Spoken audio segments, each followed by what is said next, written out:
Hi guys, my name is Gabby and welcome to my channel, Gabby on Paper. In today's video, we are going to go over some updates that I've made to my YNAB budget. So let's go ahead and get started.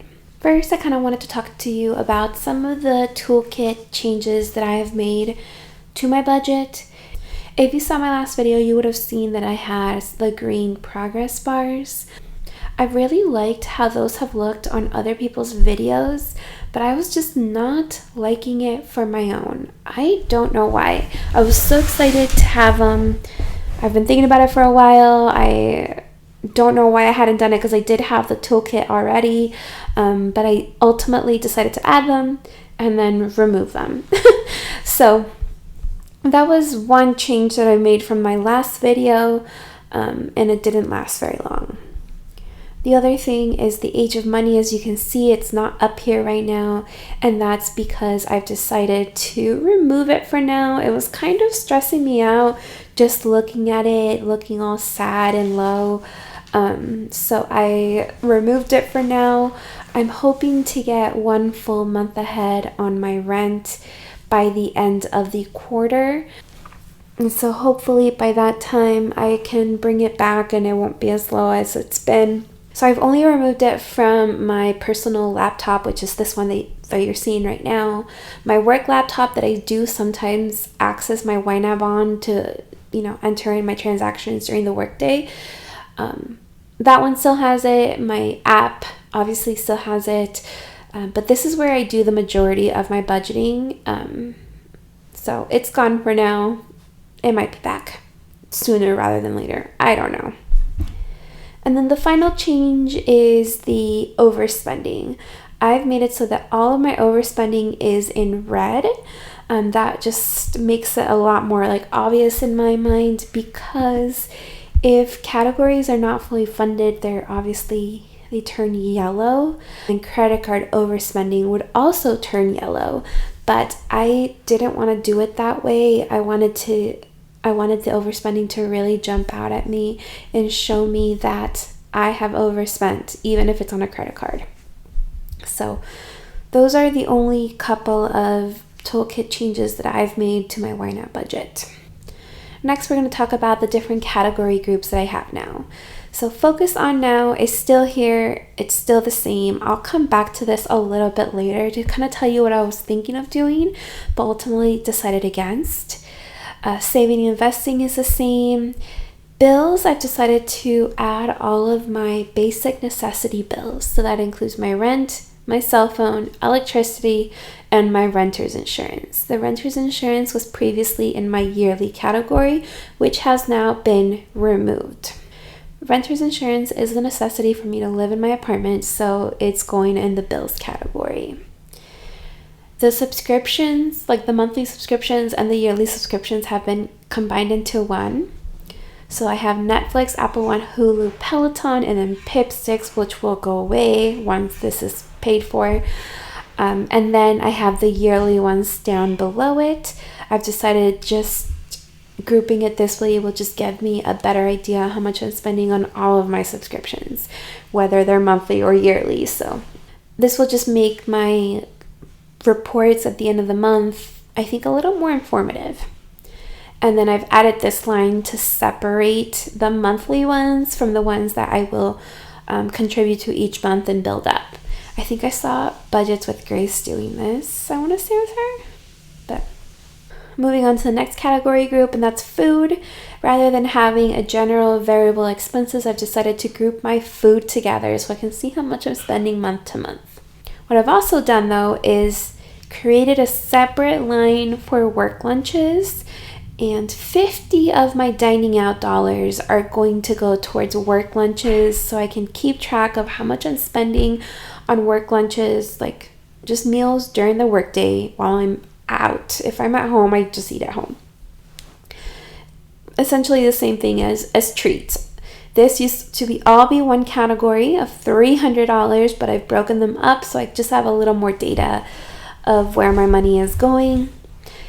If for whatever reason I'm over in the dining out category, I'll just pull money from the work lunches.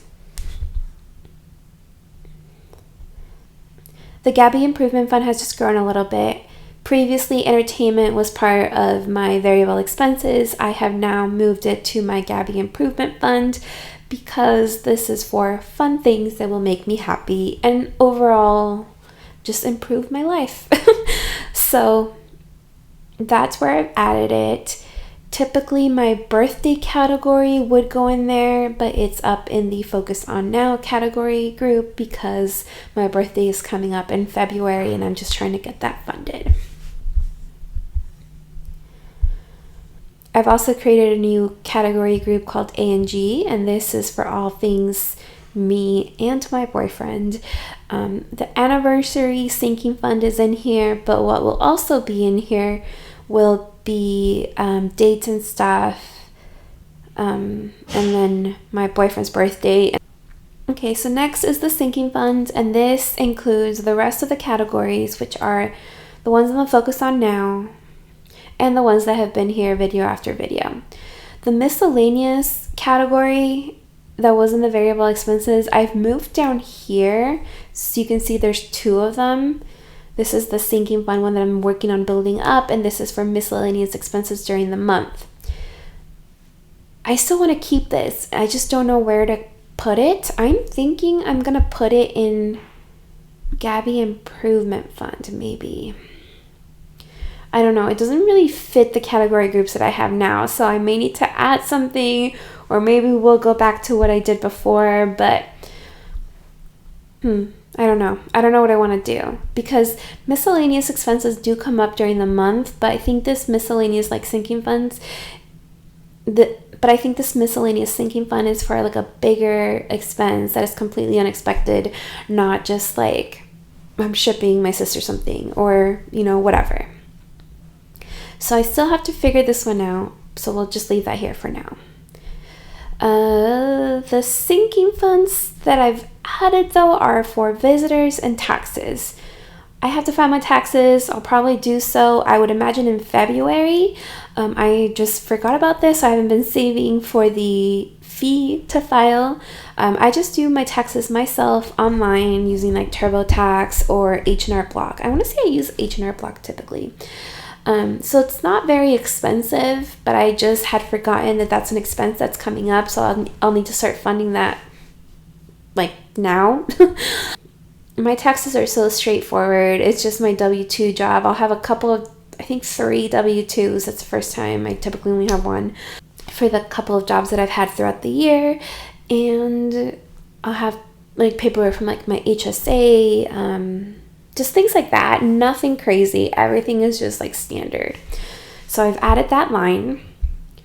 And then visitors, this is a sinking fund for last minute ones. So typically I film the plan with me's each month. It kind of tells me when I have a visitor coming, and I can budget accordingly. But this line is more for unexpected visitors. We've had this happen a couple times where it's just kind of last minute. Do obviously tell us, but maybe it's a couple days in advance that they tell us that they're coming rather than, planning it for a month or two. So it doesn't give me time to add money to my budget to cover the expenses that having a visitor means, which technically is just like eating out a little more entertainment or something like that. So this line is so I can start saving a little bit of money each month so that when we get our next like last minute or unexpected visitor, I have this money to pull from and I don't just blow my regular budget.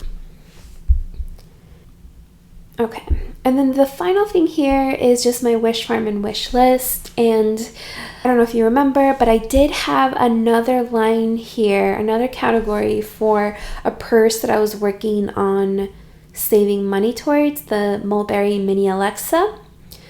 I'll tell you that I have purchased that purse. I didn't spend any of my own money, kind of, technically.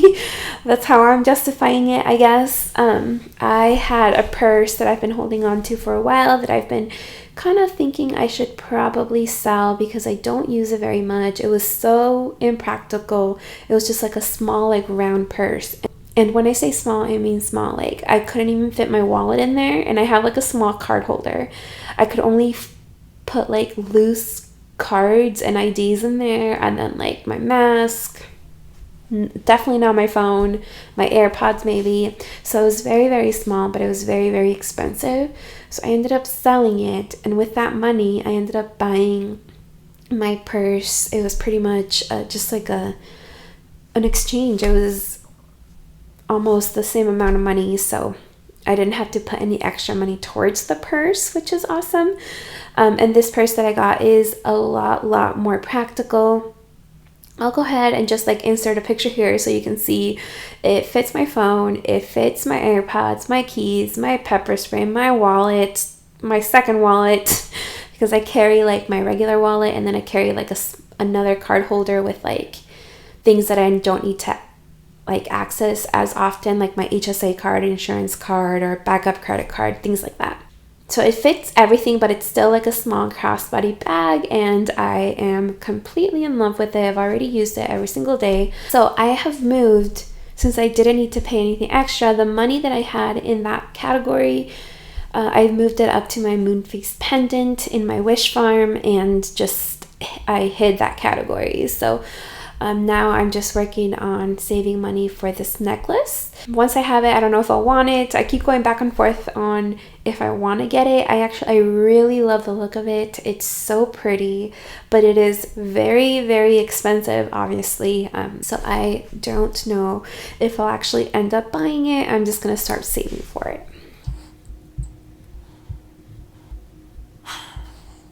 And then just the final thing I kind of wanted to touch on is these amounts that I've added to my sinking funds. So all of these have them all. So you see, this is a sinking fund, and these are all sinking funds as well. Once I get this figured out, this will have them as well. But I am just trying to basically fund until I hit that amount. So for dates and stuff, my goal is to have $300. Once I have $300 in this line, I will stop funding it. If we go to a comedy show and we spend, let's say, $50 on the tickets, I'll spend the money from here, which brings me down to $250. And then I will then start funding again and get me up to $300. So there are some months that maybe I won't have to fund. There's some months that I will have to, I'll spend money and then have to replenish it. I think that once these Focus on Now categories are funded, and I have what I need for these first few things at the beginning of this year, I think what I'm gonna do is snowball it. So focus on funding the smaller sinking funds first, get that out of the way, and then send that and what I was sending to my next sinking fund in one payment. And yeah. So once I get the $150 to rideshare, I'll take the $20 that I would send to rideshare monthly and then move it up to my birthday. Plus the, I think it's $20? Yeah, plus this 20. So each month I'll be sending $40 till my birthday and any extras. And then once I get that to $240, I will then move on to live events for $300 or dates and stuff. So I'm thinking of snowballing my sinking funds unless, I have a priority. And then once I have, a good chunk of money in these sinking funds, it doesn't have to be all of it. But for example, in electronics, I don't need to have all $1,500 towards electronics because I don't have anything in mind that I need to buy right now. I just got my laptop in, this past summer. So that's good. My phone, I've had, I guess like a year and a half. So that could still go a little longer. Once I have some money saved in these, then I will switch my focus and move on to my Roth IRA. That's going to be my next focus. So I did create an annual budget that I'm not going to share just because I feel like my life rarely goes according to plan, and then I get sad that I'm not keeping up with what I thought I would be able to at the beginning of the year. Obviously, this annual budget is like if everything went perfectly, this is how much I could save. But what that told me was that I could potentially contribute about $1,700, maybe a little more, to my 2022 Roth IRA by tax day. and then still hopefully be able to max out my 2023 Roth IRA by the end of this year without carrying over into 2024. That's not going to be my goal though, because a lot of things have to go right for that to happen. But I'm going to keep that in the back of my mind. So once I do have a little more money in my sinking funds, once these have grown, then I will start working on sending more money towards my towards my Roth IRA. If you remember, like, most of these categories have not been funded before. Christmas was funded for 2022, and I did fund travel because I had a trip plan that was canceled. But all these other ones, like, they're starting brand new this year. I wasn't sending money to them because I had to focus on these things that were coming up sooner, you know. Anyways, all that to say that changes have been made to my YNAB setup. I'm liking it right now. Who knows? Maybe I'll change my mind once I, get a few paychecks into this. I did really like the previous setup that I had. It worked well for me, but I'm hoping that this will just give me a little more data in the reports, and just show me how I'm spending my money in a way that I want to get the information. So we'll see. Once I do my January budget wrap up, I'll have a better idea of if this is working for me or not, and we'll address any issues then.